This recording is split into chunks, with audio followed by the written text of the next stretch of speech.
So was drafting Travis Kelce in the middle of the first round for 2023 fantasy football drafts a mistake? And was it a lesson that we need to take into 2024? This is the Fantasy Sports Boss lesson number 2 that we take from the 2023 season, the second in a multiple part series, basically wrapping up the season and things that we could learn. We discussed the running backs and their relative performance to age a few days ago. Make sure you check out that video and save that for next year as well, because there's really key data in there, such as 24 being the sweet spot for running backs in terms of top 25, being able to be a top 25 finish. The massive decline in yards per carry for backs that are 27 and older. And also, it answers the question mark about Christian McCaffrey. Should he be number 1 next year? Now, tight end. And I will admit right off the bat, being fair, I was guilty of this, especially early on in the summer when it came to Travis Kelce as a first-round pick. Now, the reason why there was so much discussion about him going that high is the year prior, in 2022, he scored more than 100 PPR points, more than second-place finisher TJ Hockenson, which is just a staggering number. As a matter of fact, that's one of the most incredible numbers I've ever seen in fantasy football in all the years I've been playing. That one player led the position by more than 100 points over the next highest guy. Even in points per game, he was, I think, 5.5 up on number 2, George Kittle. So, I mean, if you looked at it, Kelce just one incredible season after another, having such a massive advantage at a shallow position. There was a lot of reason to draft him in the middle of first round. Now listen, tight end has been like catcher in fantasy baseball over the years. Going back since I started playing, it's always been a position that just does not have depth. In the beginning of last season, it was the same thing. You had Travis Kelce, and then you had the next tier, George Kittle, TJ Hockenson, Mark Andrews, and then after that, you have your Dallas Goederts and your, Darren Waller, and I fell victim to that one myself. And question marks with David Njoku and Evan Engram and Pat Freiermuth and whatnot. But again, tight end looked to be like it always was. You have the best guy at the top in Kelce, and then you have some really solid players beneath him in the next tier, and then it drops off really quick. So again, to be able to secure a tight end, a unicorn who will score more than 100, who did score more than 100 points, better than the second highest guy last season, looked to be a no-brainer. Now, the only caveat was Kelce was going into his age 35 season. Lots of wear and tear and lots of tight ends already well into retirement by that age. So that was a concern that I had discussed as well. But I signed off on it. And it looked to be a shrewd move when Kelce got off to a decent start. Fast forward to present day, and obviously that strategy did not work out. And all we needed to see was in the fantasy football playoff weeks, the last 3 weeks, Travis Kelce failed to score more than single digits, as dropped off to a low of 4.6 in the championship game. So single digits each of the last 3 weeks. Hold your Taylor Swift comments and jokes. It was a bad finish to the season. Now, in actuality, it really wasn't a horrible season for Kelce numbers-wise. So going into week 17, and again, when I do these videos, it's going to be based on stats through week 17, not week 18, because a lot of guys are sitting out. And as I do this video, we've already gotten word of a lot of guys that are going to be sitting out week 18. So all of my data will be through week 17 worth discussing. Travis Kelce, number 2 in PPR points per game. 93 catches, 984 yards, 5 touchdowns. Those are not horrible numbers. Now, he's behind Sam Laporta, but only 6 points behind him. The problem is a couple of things. The horrible finish, and again, when guys age, usually it's the end of the season where the struggles start to really manifest themselves. And you see this especially at the running back position. But Kelce, only 5 touchdowns. He had 12 receiving touchdowns last year, only 5 this year. The yardage, he's not playing in week 18. So even if we included week 18, he didn't get over 1,000 receiving yards for the first time in forever. He seemed a step slow. All right. It looked to me when you were watching him, he looked like he was a step slow. There were even rumblings that if the Chiefs somehow win it this season, that he might retire. So it goes to show you that he's hit that cliff season. He's now on the downslope. Here's the other thing, though, that happened during the season. Unbelievably, this became the year of the young tight end. massive infusion of rookies and second year, third year, 4-year breakout players. Now, just talking about the rookies, Sam Laporta, number 1 in fantasy points per game. Absolutely took the league by storm with Detroit. 81 catches, 860 yards, 9 touchdowns. He did a Travis Kelce impersonation, and I said this weeks ago, he should be the first tight end off the board.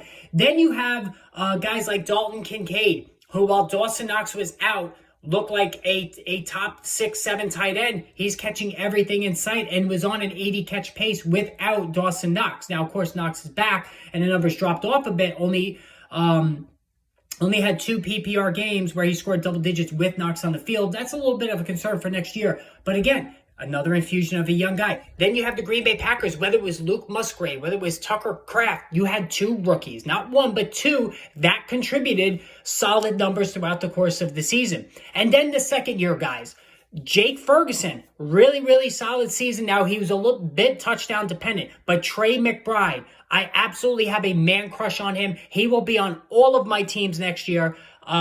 Right now, McBride is the tight end 8, and he barely played the first month of the season. So if you really, once Zach Ertz went out, Trey McBride on a per game basis was a top 3 tight end.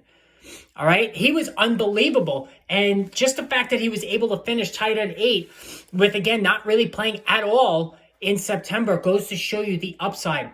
And then we haven't even discussed the young guys that finally started to figure it out. Cole Kmet and David Njoku, especially David Njoku. He's tight end 6 right now. He has been an absolute stud the last couple of weeks. 81 catches, 882 yards, and 6 scores. I mean, we've seen ever since Joe Flacco became the quarterback, David Njoku has gone ballistic. And remember, he was a first-round pick out of Miami. So this is what we talked about as far as his potential when he was with Miami, coming into the NFL. He's got field stretching ability, great speed, all of that stuff. And that is another young tight end that has made good on his potential. And that doesn't even mention Isaiah Likely, who I talked about this morning. Make sure you check out that video as well. And Kyle Pitts, who's only being held back by his coach, Arthur Smith. And it is possible now, hopefully, if Arthur Smith gets fired, that Kyle Pitts now becomes very interesting again. And Evan Engram, too. Nobody's looking at Evan Engram. Over 100 catches at the tight end position. He's tight end 4, 104 catches. Amazing stuff. So here's the thing, guys. Next season, you can make the case right now that there's up to 13 or 14, even if you want to throw Darren Waller in there, starting caliber players where you just plug them in and forget it. And we've never had that at tight end. Usually it's only 5 or 6 guys that you can plug in, set and forget. We have that, double that now. You have Laporta, Kelce, Hockenson, Engram, Kittle, Njoku, Kmet, McBride, Ferguson, Mark Andrews, Dallas Goedert, and Dalton Kincaid. That's 12 right there. Then you have Dalton Schultz, you have Kyle Pitts, Darren Waller, the Green Bay guys, Isaiah Likely if he finds a new team. So there is no reason now to chase Kelce, even now to chase Laporta. As much as we love Laporta, he doesn't have that separation with the rest of the tight end field that Kelce had going into last season. So Laporta, awesome player, no doubt, but I'm not paying the freight on him. The way I'm looking at this now, I think, you let Laporta go, you let Kelce go, you let Hockenson, Kittle. Remember I said this. I said the touchdown numbers that he put up last year were a fluke. They were going to come down, not sustainable, and that is what's happened here now. He's got no touchdown receptions on the season, which is staggering to me. And it goes to show you that, he has 2 touchdown receptions. I'm sorry. No, he's got none. I'm sorry. I'm looking at my numbers getting crossed here as I'm doing this video. He has no touchdown receptions, right? So he went from all the touchdowns he had last year, and I said this year that's not sustainable. Last year was an outlier. It's not going to happen again this year. So again, you let him go as well. So Kelce, Laporta, that's really like tier 1. I think Kelce will remain in tier 1 because of name brand. The next tier is going to be Hockenson, Kittle, and Andrews, Mark Andrews, that's your next tier right there. So those 5 guys, I'm avoiding all of them. I would like Evan Engram to slide. I would love to have Evan Engram. I think he will because the touchdown numbers are not very impressive for him either. I don't think that, Evan Engram has been that impressive there. Guys, I'm sorry. George Kittle has got 6 touchdown receptions. I'm looking at rushing totals as I was looking at Kittle. Anyway, forget what I just said about Kittle with the touchdowns. But again, even 6, that was down from what he had last year. So disappointing. Now, Evan Engram, 3 receiving touchdowns. With all of those catches, that's a little bit of a low number. But in a PPR league, that 100 plus catches is a phenomenal number. So I would like to try to get my hands on Evan Engram if he slides. If not, I'm looking past him as well. I'm ultimately hoping that Trey McBride will be the guy to drop to me. And I think he will, because again, Arizona is a little bit of a shaded area that nobody's really focusing on in terms of fantasy. They've been a bad team for a while. A lot of garbage time points, but still, the talent is obvious. I'm totally in on McBride. That is my number 1 guy. So again, you don't need to pay the freight for a top guy anymore. You don't need to pay for Laporta, Kelce, Hockenson, Kittle, Engram if he goes high. Let it all go. No big deal. You could get a Trey McBride. How about this? If Dawson Knox is released by the Bills, you could get Dalton Kincaid, who I think will catch 80 passes in that offense. You can get him at cost. Isaiah Likely if he lands on a new team. If the Falcons hire a new coach, that can unlock Kyle Pitts. So all of these guys, I'm in on McBride. I'm in on Pitts pending a new coaching change, of course. I'm in on Kincaid if Dawson Knox is gone.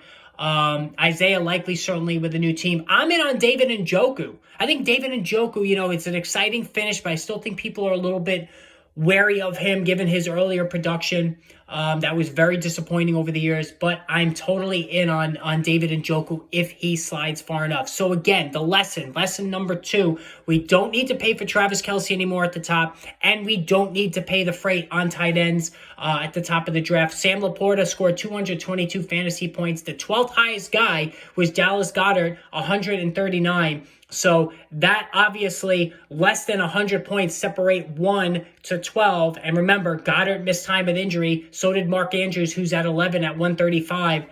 Laporta's played every game. So, if you look at it through that prism, that number could even be more condensed if Goddard and Andrews had played a full season like Laporta did. So, again, that's how I'm playing it. I'm not going to have Kittle, Hockenson, Kelce, or Laporta unless they drastically drop. I'm going to end up with probably Trey McBride, Dalton Kincaid, David Njoku. I'm just looking at my list. David Njoku, Isaiah Likely with a new team, and Kyle Pitts if they get a new coach there. Those are the guys I'm going to look at. Let me know in the comments what you guys think. And yes, I know Kittle had 6 receiving touchdowns. I know I'll probably get some comments about that, but I made a mistake looking at the wrong chart, so sue me. It happens. But let me know what you think of the tight end position. What do you think about the lesson? Hit the subscribe button if you haven't done so already. And again, I'd like to hear what you guys think, so post in the message board, in the comment section rather, under the video. And more videos on their way soon. Stay tuned.